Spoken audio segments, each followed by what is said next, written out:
નમસ્કાર વિદ્યાર્થી મિત્ર, તક્ષશિલા ઓનલાઈન ટીચિંગ પ્લેટફોર્મમાં હું મનીય સંજય આપનું હાર્દિક સ્વાગત કરું છું. ધોરણ 12ના ઇતિહાસની આપણે ગયા લેક્ચરમાં વાત કરી હતી. જો તમે કોઈ નવો આગળનો લેક્ચર ન જોયો તો પ્લીઝ આગળના લેક્ચર એકવાર જોઈ લેવા, જેથી કરીને આગળના હવે પછીનો લેક્ચરનો આપણને ખ્યાલ આવે. આગળના લેક્ચરમાં આપણે ધોરણ 12નું ચેપ્ટર પહેલું પૂરું કર્યું હતું.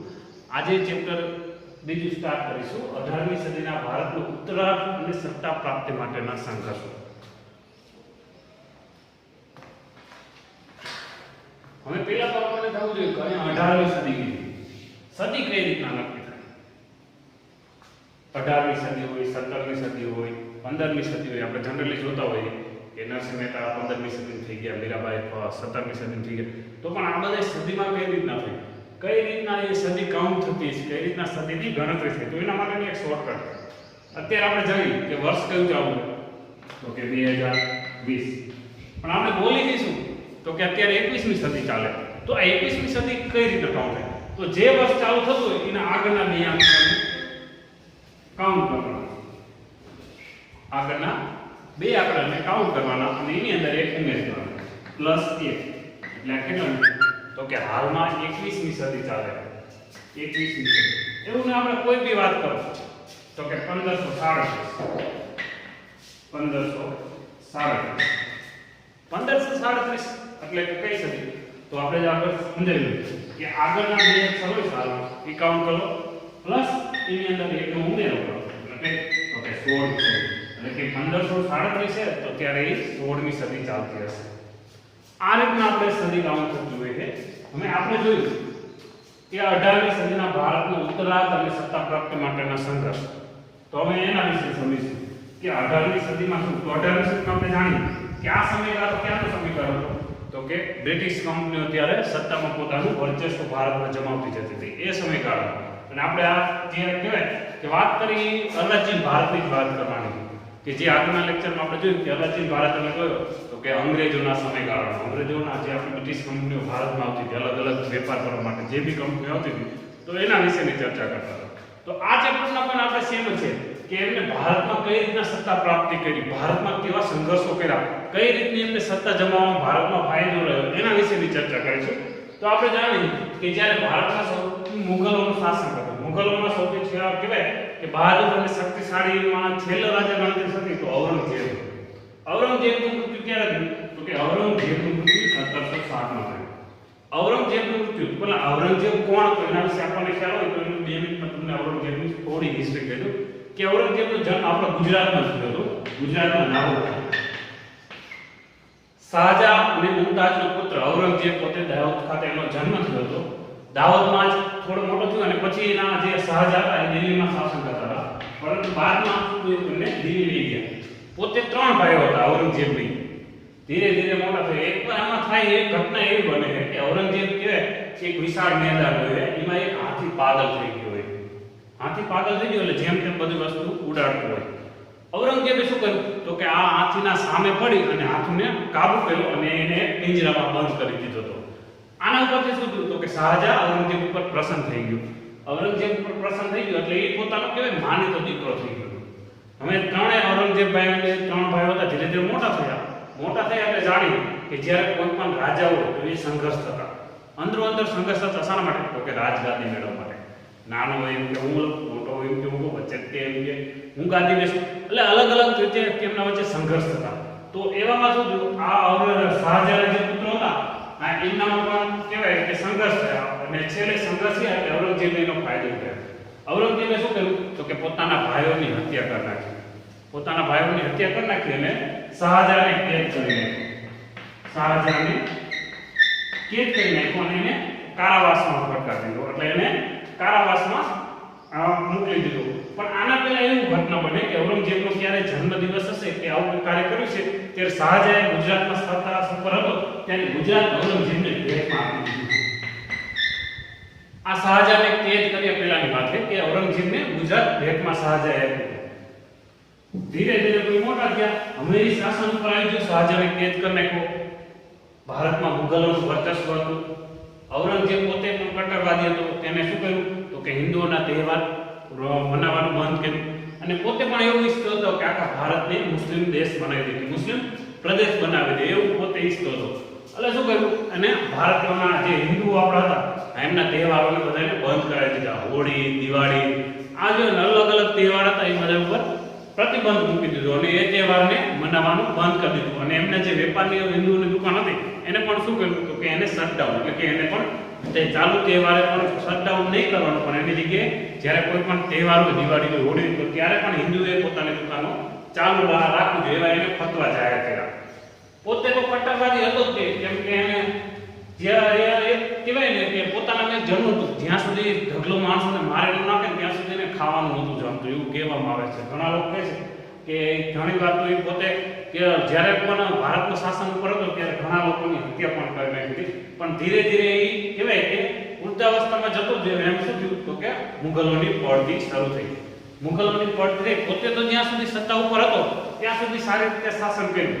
શું થયું, ધીરે ધીરે પડ ગયો અને એનો જે છેલ્લો સમયગાળો હતો ને એ શું કર્યો તો કે પુરાણ ને એનું ટોપિયું એવું બનાવીને વેચતો પોતે, અને એમાંથી પોતાનું ગુજરાન કરતો હતો. 90 વર્ષની ઉંમર સુધી ઔરંગઝેબ ભારતમાં શાસન કર્યું. જ્યાં સુધી 90 વર્ષની ઉંમર થઈ ત્યાં સુધી સતત ભારતમાં શાસન ઉપર રહ્યો. એટલે જોવા જાય તો અકબર પછી કહેવાય કે શાહજહાં હતો, અકબર પછી ઔરંગઝેબ બીજો વ્યક્તિ હતો જેને ભારતમાં આટલા વર્ષ સુધી લાંબુ શાસન કરેલું હોય. એના પછી એના જે પુત્રો થયા એમાં 3 પુત્રો એને પણ હતા અને 4 છોકરીઓ હતી, પણ એમાં પણ એમને વારસા વિગ્રહ થયા. આ વારસા વિગ્રહ થયા એટલે જે છેલ્લે કહેવાય કે 3 ભાઈઓ હતા એમાંથી એકનું નામ હતું બહાદુર શાહ જફર, જે આપણે બહાદુર શાહ જફર છેલ્લે બોલી. આ બહાદુર શાહ શું કર્યું તો કે એને પણ સેમ એના પિતાની જેમ જ કર્યું કે પોતાના ભાઈઓને હત્યા કરી નાખી. અને પોતે તો ઔરંગઝેબ 90 વર્ષ સુધી શાસન ઉપર હતો. જ્યાં સુધી પિતા શાસન ઉપર હોય ત્યાં સુધી પુત્ર શાસન ઉપર આવી શકે નહીં. તો શું કર્યું, જ્યાં ઔરંગઝેબ 90 વર્ષ સુધી શાસન ઉપર રહ્યો એટલે એનો જે બહાદુર શાહ હતો 65 વર્ષની ઉંમરે, વિચારો 65 વર્ષની ઉંમરે સત્તા ઉપર આવ્યો. જે રાજા 90 વર્ષની ઉંમર સુધી શાસન ઉપર હતો એ રાજા તો એના પુત્રને ત્યાં સુધી તો શાસન ઉપર આવવાનો હતો. એટલે ઔરંગઝેબ 90 વર્ષ સુધી શાસન ઉપર રહ્યો, પછી એક્સપાયર થયો એના પછી, એટલે કે એનું મૃત્યુ થયું એના પછી એને રાજગાદી છોડી અને એનું મૃત્યુ થયું તેનો જે પુત્ર હતો બહાદુર શાહ એ 65 વર્ષનો થઈ ગયો. આ 65 વર્ષે બહાદુર શાહનો વારો આવ્યો.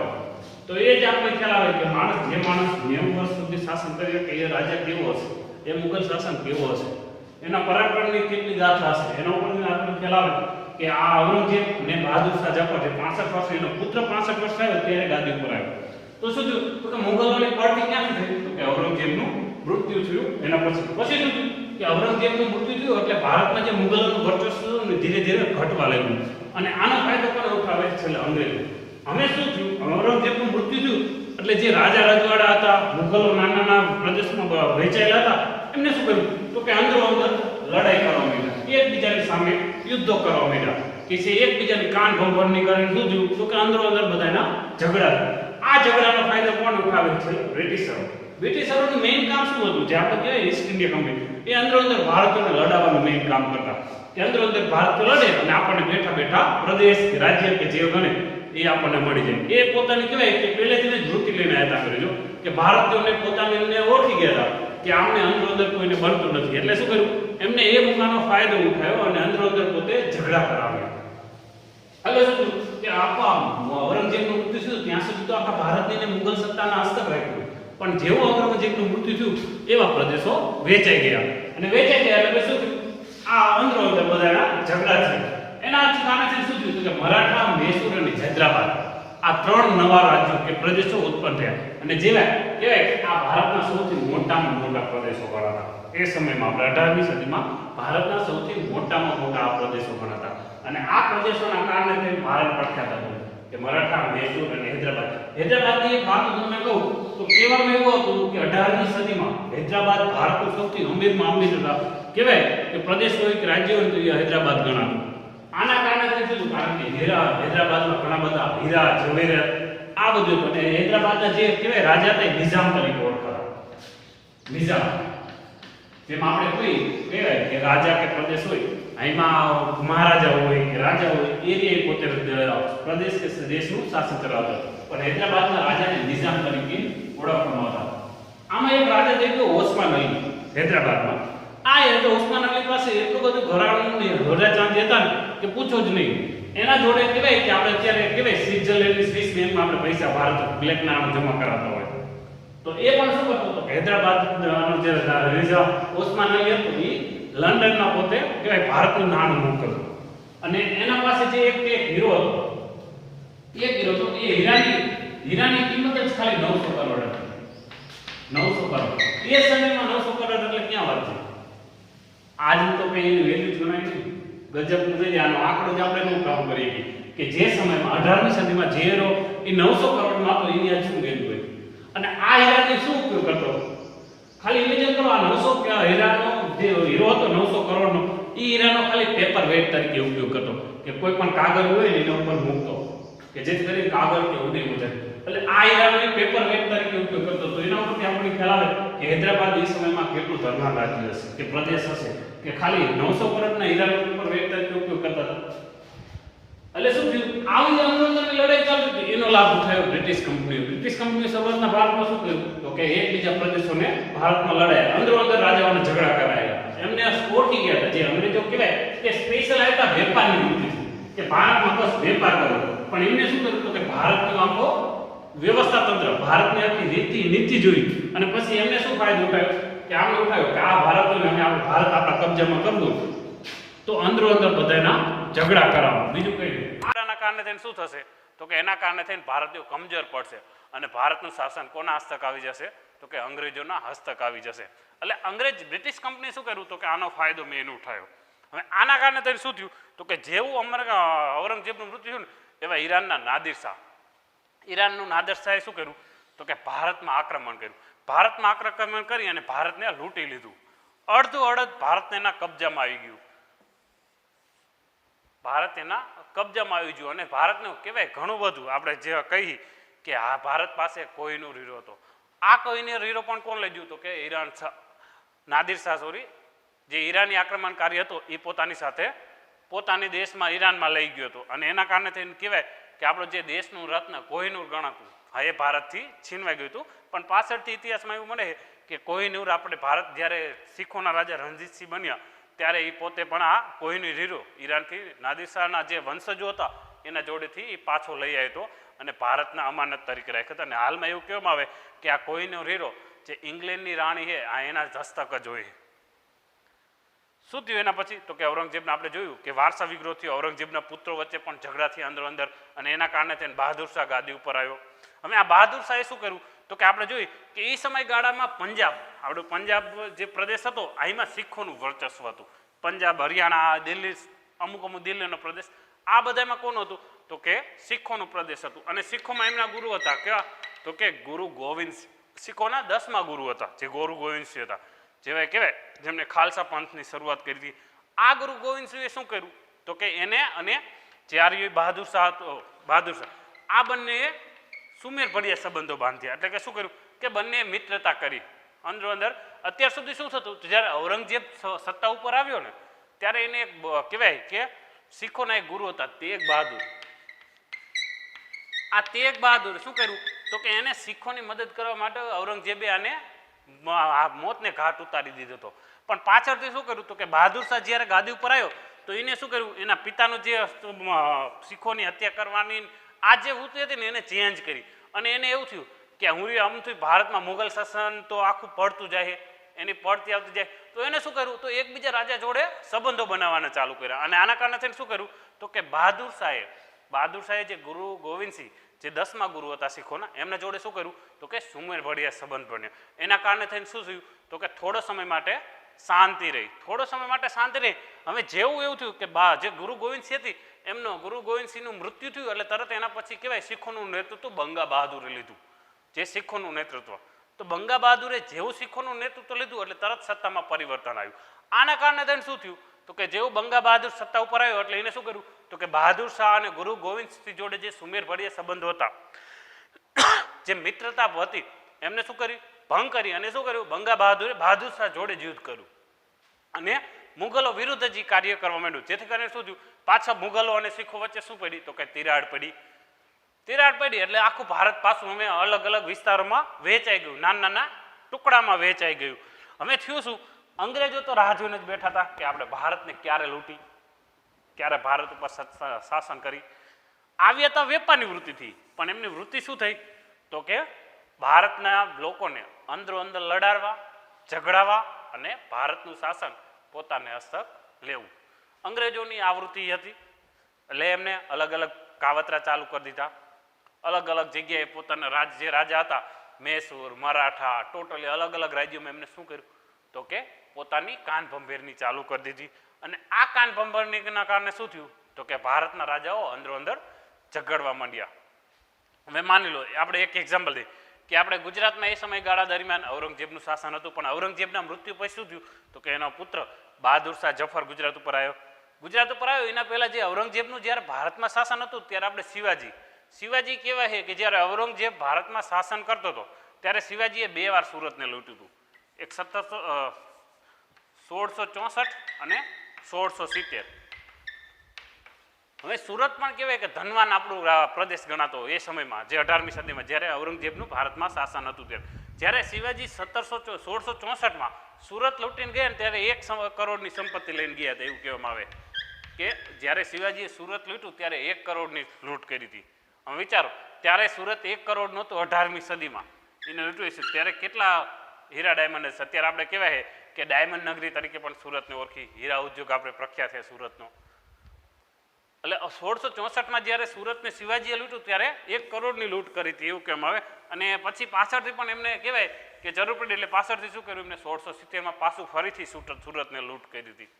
એટલે આ રીતે શું કર્યું આગળ જતાં અંગ્રેજો પણ શું કર્યું તો કે એમને પણ ખ્યાલ આવી ગયો ભારતીયોની વૃત્તિ, એટલે એમને એકબીજા રાજ્યોને અંદરો અંદર ઝઘડાવ્યા. એવું ને એવું એક આપણે કારણ છે બંગાળ, એક પ્રદેશ છે બંગાળ, જ્યાં કોનું શાસન હતું 18મી સદીમાં તો કે સિરાજુદ્દૌલા. આ સિરાજુદ્દૌલા જ્યારે બંગાળમાં શાસન કરતો હતો, બંગાળમાં ત્યારે અંગ્રેજોનું વર્ચસ્વ એટલું નહોતું. સિરાજુદ્દૌલા એવું જ ઈચ્છતો હતો કે બંગાળમાં કોઈ અંગ્રેજોનો પ્રવેશ કરવા દઉં નહીં, કોઈ અંગ્રેજોને હું ભારતમાં બંગાળ વિસ્તારમાં શાસન કરવા ન દઉં. એમની વેપાર કરવાની ઈચ્છા તો વેપાર કરે, બાકી બંગાળનું શાસન પોતાને હસ્તક નહીં લે. હવે થાય એવું કે અંગ્રેજોને તો રાહ જોઈને બેઠા હોય કે અંગ્રેજો શું કરતા તો કે રાજ્યોને લૂંટવાનું ને એકબીજા રાજાને લડાવવાનું કામ કરતા. એટલે અંગ્રેજો પણ શું કર્યું એ રાહ જોઈને જ બેઠા હતા. કારણ કે જે એ સદીમાં આપણે જોવા જઈએ ને તો બંગાળ અને ભારતમાં કહેવાય ને સિરાજુદ્દૌલાનું શાસન હતું. સૌથી વધારે સૈન્ય આપણે સિરાજુદ્દૌલા જોડે હતું.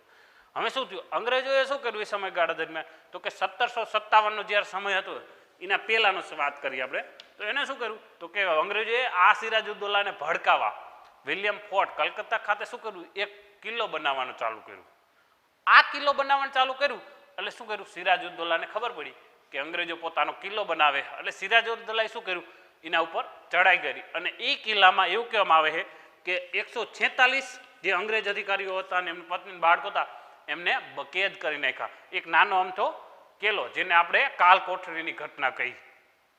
શું કર્યું તો 146 અંગ્રેજોને કેદ કરી નાખ્યા અને એમાંથી સવારે બીજે દિવસે 23 જણા જ કહેવાય કે જીવિત રહ્યા હતા.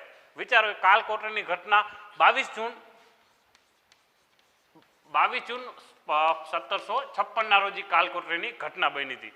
આ ઘટનામાં 146 અંગ્રેજોને એમને કેદ કર્યા હતા અને સવારે જોયું તો 23 જણા જ જીવિત રહ્યા હતા. અને આની આ 23 જણા જીવિત રહ્યા હતા એમાંથી એક જણો અહીંયાથી એક વ્યક્તિ ભાગી ગયો અને એને અંગ્રેજોને કીધું કે બંગાળ કલકત્તામાં આવી ઘટના બની. એટલે શું થયું, અંગ્રેજો તો રાહ જોઈને બેઠા હતા કે સિરાજુદ્દૌલા ક્યારે કંઈક કવડું પગલું લે અને આપણે આક્રમણ કરી. હવે થયું એવું કે અંગ્રેજોને આ ઘટનાથી બહુ વખોડી, અંગ્રેજ બ્રિટન ઇંગ્લેન્ડમાં પણ આ ઘટનાને બહુ વખોડવામાં આવી. એટલે શું થયું તો કે સિરાજુદ્દૌલા સામે યુદ્ધ જાહેર કરી દીધું. અને કહેવાય 1757 જેને આપણે કયું કહી પ્લાસીનું યુદ્ધ. 1757માં પ્લાસીનું યુદ્ધ થયું. આ યુદ્ધમાં શું થયું તો કે સિરાજુદ્દૌલાનો એક સેનાપતિ હતો જેનું નામ હતું મીર જાફર. આ મીર જાફર જોડે શું કર્યું અંગ્રેજોએ પેલા કરાર કરી લીધા કે તું અમને યુદ્ધમાં મદદ કર, અમે તને બંગાળનો ગવર્નર બનાવશું, એટલે કે બંગાળનો રાજા બનાવશું, તને બંગાળ તને સોંપી દઈશું, અમે કંઈ નહીં કરી, અમને ખાલી સિરાજુદ્દૌલા નથી દે. પણ એના બદલામાં શું કર્યું તું કે અમને તું કે 24 પરગણાની જાગીર આપ અને તે બીજું શું કામ કર્યું કે અમને ખાલી મહેસૂલ ઉઘરાવવાની સત્તા આપ, વહીવટ તારે કરવાનો, મહેસૂલ અમારે ઉઘરાવવાનું. તો મીર જાફર તો રેડી થઈ ગયો, વાંધો નહીં. યુદ્ધ થયું 1857નું યુદ્ધ થયું ત્યારે આપણે જોવા જઈએ ને તો જે સિરાજુદ્દૌલા હતા એના જોડે 50,000નું સૈન્ય હતું. 50,000નું સૈન્ય હતું. 10 હાથી એવા હતા કે એના જોડે છે ને યુદ્ધ માટે સ્પેશિયલ બનાવવામાં આવ્યા હતા કે જે યુદ્ધમાં જ કામગીરી કરે. કોઈ પણ યુદ્ધ એમાં સ્પેશિયલ 10 હાથીને ટ્રેનિંગ આપેલા એવા હાથી હતા અને તોપો હતી એના જોડે 40 તોપો હતી. સામે અંગ્રેજો જોડે જોવા જાય ને તો અંગ્રેજો જોડે ખાલી 3000નું સૈન્ય જ હતું, બીજું કંઈ હતું નહીં. અંગ્રેજો જોડે 3000નું હતું, સિરાજુદ્દૌલા જોડે 50,000નું સૈન્ય હતું. યુદ્ધ થયું. અંગ્રેજોએ ભાઈ મીર જાફરને તો પહેલાંથી જ પોતાનામાં લઈ લીધું, એટલે એને કહેવાય કે પોતે અંગ્રેજોમાં સામેલ. હવે થયું એવું, જે સિરાજુદ્દૌલાએ યુદ્ધનો પ્રારંભ કર્યો અંગ્રેજો જોડે, સિરાજુદ્દૌલાએ અવળો ઇશારો કર્યો અને આ આખું સૈન્ય 3000 એ 50,000માંથી અડધું સૈન્ય અંગ્રેજ બાજુ થયું અને સિરાજુદ્દૌલાને હરાવી નાખ્યો અને પાછળથી સિરાજુદ્દૌલાને મારી નાખ્યો હતો અંગ્રેજોએ. એટલે આવું કહેવામાં આવે કે વિચારો, સિરાજુદ્દૌલા 50,000 અને સામે 3 જ અંગ્રેજ હતા, તો પણ આપણા ઉપર શા માટે ભારી પડ્યા? કારણ કે એમનામાં કાવતરો કરવાની કળા હતી. એટલે એમને શું કર્યું તો કે મીર જાફરને પહેલેથી જ પોતાનામાં લઈ લીધો. એના કારણે થઈને શું થયું તો કે સિરાજુદ્દૌલાની હાર થઈ. હવે 1757માં કહેવાય પ્લાસીનું યુદ્ધ થયું, એટલે મીર જાફર ગાદી ઉપર આવી ગયો.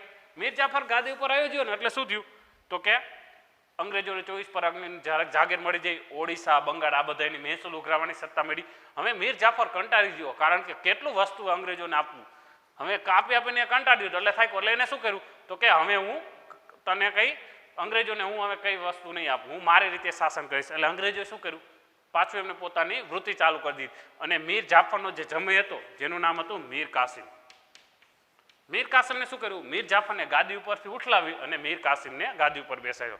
મીર કાસિમ પોતે કહેવાય મહત્વાકાંક્ષી હતો, એ પણ એવું ઈચ્છતો હતો કે અંગ્રેજોને હું ભારતમાંથી બહાર કાઢું. એટલે એને પણ શું કર્યું તો કે અંગ્રેજોનો જે કાર્ય સોંપ્યું હતું એ કાર્ય કર્યું નહીં, એટલે પાછો અંગ્રેજોને લાગી આવ્યું. એટલે અંગ્રેજોએ શું કર્યું, પાછો મીર કાસિમને ઉઠલાવી અને કોને બેસાડ્યો ગાદી ઉપર તો કે મીર જાફરને ફરીથી ગાદી ઉપર બેસાડ્યો. હવે મીર કાસિમને ગાદી ઉપરથી ઉતરાવી દીધો. એટલે એ જે અવધના નવાબ જોડે, એમના અવધના નવાબ અને બહાદુર શાહ આલમ, આ 2 શાસકો હતા. એને શું કર્યું કે મીર કાસિમને મદદ કરી અને એને કીધું કે તમે મારા જોડે અંગ્રેજો સામે લડવામાં મદદ કરો. પણ હવે થયું એવું, મીર કાસિમ લડવા માટે તૈયાર હતો મીર કાસિમ, પણ જે બહાદુર શાહ આલમ અને જે એના વ્યક્તિઓ હતા સેનાપતિઓ, એમને બધાને એવું લાગ્યું કે આપણે અંગ્રેજો સામે લડશું, કંઈક મીર કાસિમ આપણા જોડે કંઈક છેડછાઈ કરશે, તો આપણા જોડે કંઈક કાવતરું કર્યું હશે. તો આના કારણે તેને શું થયું તો કે અહીં મીર અવધના નવાબ અને બહાદુર શાહ આલમ આ બંને શું કર્યું તો કે એમને યુદ્ધ તો કર્યું, પણ એટલી યુદ્ધમાં કાર્યવાહી કરી નહીં. અને એ યુદ્ધ હતું 1764નું, જેને આપણે બક્સરનું યુદ્ધ કહેવામાં આવે, બક્સરનું યુદ્ધ. અને આ યુદ્ધમાં શું થયું તો કે મીર કાસિમની હાર થઈ અને અંગ્રેજોની જીત થઈ.